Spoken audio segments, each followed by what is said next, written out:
Ciudadanía de Cristal, tu canal YouTube que tiene como cometido generar empatía social a través de la reflexión y el análisis crítico de la realidad para crear un planeta un poquito mejor. Si te gusta el programa, por favor suscríbete. Si te gusta mucho, dale like, y si te gusta re mucho, dale re like. El día de hoy el programa se titula Los pueblos indígenas extranjeros en su propia tierra.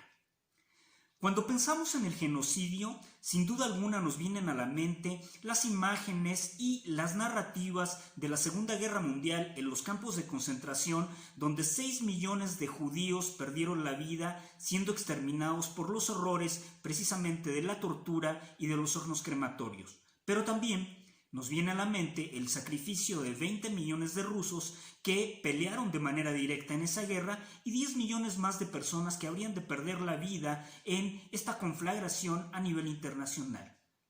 Pero no nos viene a la mente habitualmente el genocidio histórico que sufrieron los pueblos indígenas o bien pueblos originarios de este continente que hoy llamamos continente americano por medio de la conquista española, portuguesa y británica.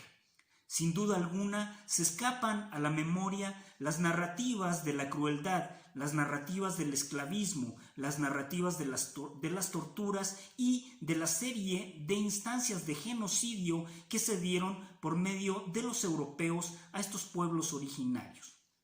Estos pueblos originarios en la actualidad cuentan con 45 millones de personas. En América Latina equivalen poco menos del 8,5%.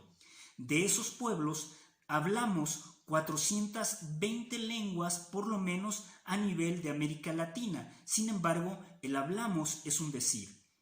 Sabemos, la mayor parte de las personas que somos mestizos o criollos en este continente, que existen palabras sueltas, vocablos que se quedaron históricamente y que en el mejor de los casos se constituyen en alguna especie de narrativa histórica y en alguna especie de fiesta que reúne un sincretismo tanto indígena como a nivel europeo. En este sentido, es muy importante decir qué ha pasado con los pueblos indígenas históricamente en América Latina. No los vemos, los hemos enclaustrado. Los gobiernos se han encargado de convertirlos en cifras, en estadísticas, en números que en el mejor de los casos aparecen de vez en cuando en algún mensaje, en algún discurso, en alguna retórica de escritorio, pero jamás en la concreción de querer preservar desde su propia cosmogonía, su propia lógica, su propio sentido y espiritualidad, lo que fueron históricamente. Hoy, esas personas de los pueblos originarios se esconden en las grandes ciudades. Habitualmente han caído en el neoesclavismo, en la prostitución, en el abandono, en la marginación, y habitualmente son sirvientes en alguna casa. Venden alguna condición de artesanía, son capaces de realizar trabajos a nivel del sector servicio, pero jamás los vemos habitualmente encumbrados necesariamente dentro de los diálogos intelectuales. No aparecen en las universidades, en estas universidades que deberían ser abiertas y permitir que no solo los indígenas, que los obreros, que los campesinos, que los hombres comunes cohabitaran un espacio para poder hacer del intelecto la herramienta de emancipación, la herramienta de cordura, la herramienta de dignidad de las personas, no aparecen en las universidades. Los indígenas tampoco aparecen dentro de los imaginarios de la comunicación colectiva, en donde los caucásicos, en donde la gente blanca, evidentemente aparecen los comerciales. Jamás aparecen ni siquiera lenguas maternas del origen de estos pueblos en los libros de textos. Es muy raro en América Latina. Finalmente hablamos de ese genocidio que no terminó con la conquista, sino que se prolongó con los criollos, con la gente que se emancipó de la corona española, de la corona portuguesa y de la corona británica para generar condiciones finalmente de un nuevo mundo. Pero ese nuevo mundo no miraba al que existía, al preexistente, donde los indígenas eran realmente los dueños de esas tierras, que tenían esa potestad. Era tan grande la condición de su cosmogonía, de su visión histórica, de su desarrollo humano, que mientras Londres, el actual Londres, Inglaterra, era un villorrio, el imperio azteca encumbraba arquitectura monumental. El imperio incaico tenía arquitectura monumental, grandes acueductos, grandes formaciones humanas que inclusive se dedicaban al comercio.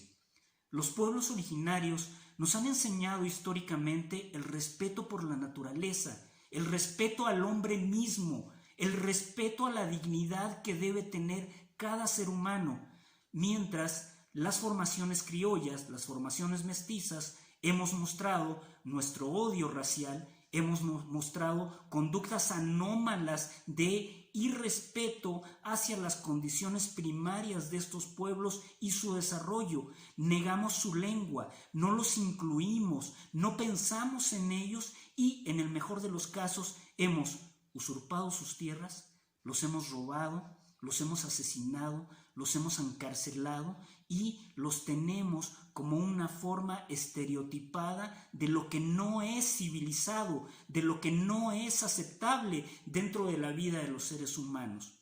Hoy en América Latina, de acuerdo a la Corte Interamericana de Derechos Humanos, existen por lo menos más de 100 indígenas que han pisado cárceles dentro de cada uno de estos países sin haber cometido un delito, simplemente por sospecha o simplemente por acusación que no tenía fundamento alguno dentro del derecho como tal. Estas condiciones seguirán existiendo, los seguiremos viendo escondidos, los seguiremos viendo que venden en un mercado sus artesanías o algún tipo de legumbre. Seguramente jamás nos detendremos a hablar con ellos, no seremos capaces de verlos como pares, sino como la cadena residual de personas que fueron históricamente sometidas primero por los grandes imperios europeos y después por la irracionalidad, los apetitos ampliamente mezquinos del mercado para poder quedarse con sus territorios, quedarse con su espacio y orillarlos a convertirse o bien en sirvientes o bien en neoesclavos de este sistema que hoy llamamos sistema civilizado. Los pueblos indígenas no son visibles porque nosotros no queremos que sean visibles. Las lenguas indígenas se extinguen en tiempo y espacio porque nosotros no queremos que esas lenguas coexistan como parte de nuestro desarrollo humano. Nosotros exterminamos a los indígenas porque no los vemos como iguales, ni siquiera los hemos visto como seres humanos. Esta es la gran estupidez que hemos generado históricamente y que tenemos que resarcir, pero no por ellos, sino por la humanidad. Gracias. Te lo dijo el gurú de la política y otras cositas desde Ciudadanía de Cristal. Siempre imitado, jamás igualado. Por favor, suscríbete a mi canal y sé parte de esta fuerza ciudadana. Gracias.